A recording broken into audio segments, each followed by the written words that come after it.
As fans of Dragon Ball, we are always heavily anticipating what happens next in the story, and while many will wait for the story to unfold naturally, some fans simply cannot and rush to the internet to hear all the latest leaks and spoilers about the series, telling them weeks and sometimes months in advance what will happen in the show. But is this actually a good thing? Does spoiling yourself or spreading spoilers to others actually hurt the enjoyment of this show? Do spoilers ruin Dragon Ball Super? I think it really depends on who you are and what you're looking for when you watch a show. On one hand, some people like to know what happens before they see something unfold, who the key players are, who is going to live, who is going to die, and how it will end. They want to know what exactly Dragon Ball Super or other shows will have in store for them as they either decide to begin watching it for the first time or want to be able to anticipate events before they occur. On the other hand, some people want to know little to nothing about a story before they go into it. Rather than anticipating specific events or knowing what's going to come, these people would rather experience the story as it unfolds, learning all the information about the characters, plot, and themes that the writers and directors intended them to. I can see the arguments for both. Television series or a series of movies can take up a lot of time, and if you don't have that much time, it makes some sense to know what you're getting into.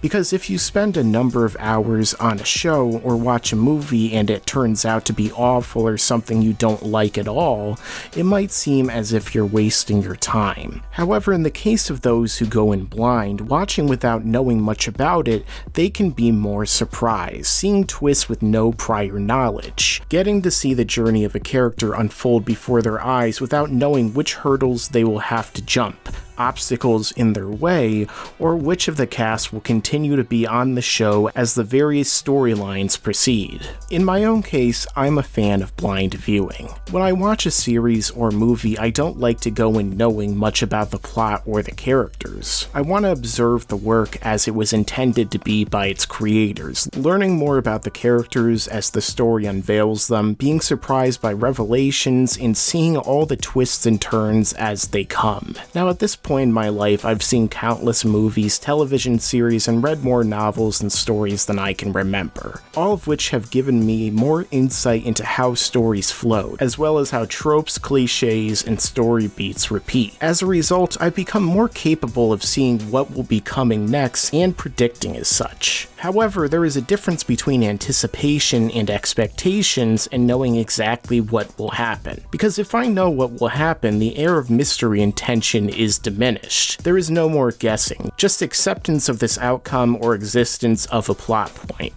If I know what is coming, the writers and directors cannot subvert my expectations of a story or an outcome or reveal these things to me as they've intended, because I already know precisely what will happen. I have taken myself from a passive observer of events unfolding and looked forward in time to events that will come, and then wait for them to happen. And oftentimes this will diminish my viewing experience because I won't be giving the rest of the episode, season, or film my full attention, but rather thinking of everything in context of what I already knew going in. Thus, I would rather not know and rather be a passive observer of this fictional world. However, when it comes to the nature of my work, I'm not truly able to watch Super with no knowledge of what's to come, and that has been a case pretty much all of the Dragon Ball franchise since Battle of Gods. Dragon Ball Super is a different sort of series, however, as it comes with built-in spoilers. Super is an interquel of sorts, taking place during a 10-year gap in Dragon Ball Z. Unlike the previous series, Super doesn't flow in a strict chronological order, as it happens before the end of the Dragon Ball Z anime and manga, where Goku faces Oob at the World's Martial Arts Tournament and flies off to train him.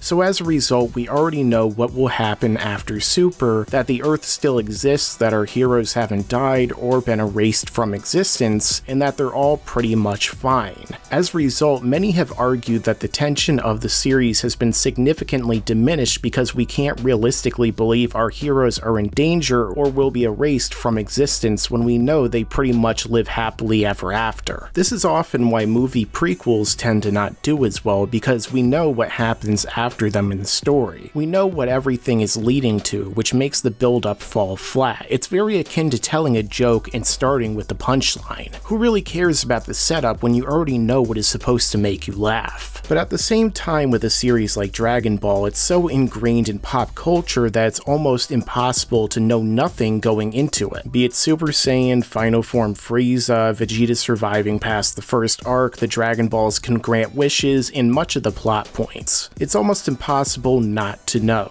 So many have to go into this franchise with spoilers, and as a result can never truly get that blind viewing experience that will allow them to see the story unfold in the way that Akira Toriyama wrote it. However, with that being said, these fans can still appreciate the execution and concepts, as well as actually witnessing these stories unfold over time, because cinema is a form of art that can't truly be summed up in a few words, pictures, or a title. You have to experience it to fully appreciate and understand it, which is why spoilers can also sometimes be misleading in the sort of way that a synopsis or summary is. Nobody can really spoil cinematography, direction, voice acting ability, or all of these simultaneously unless they show you exactly what happens. And in our current age of YouTube and social media, this has become easier as you only need to scroll down your feed and see countless videos showing numerous scenes from Dragon Ball Super. But at the same time, just watching clips from Dragon Ball Super isn't actually watching the series or experiencing it. You're rather watching points from it that someone has cut out and presented to you separately. You're seeing it the way that the posters want you to see it, often removed entirely from the context and build-up surrounding it. Thus, you can't really enjoy it or see it in the way the creators intended it, and are missing out on the more important parts of the story, like why characters are fighting or transforming,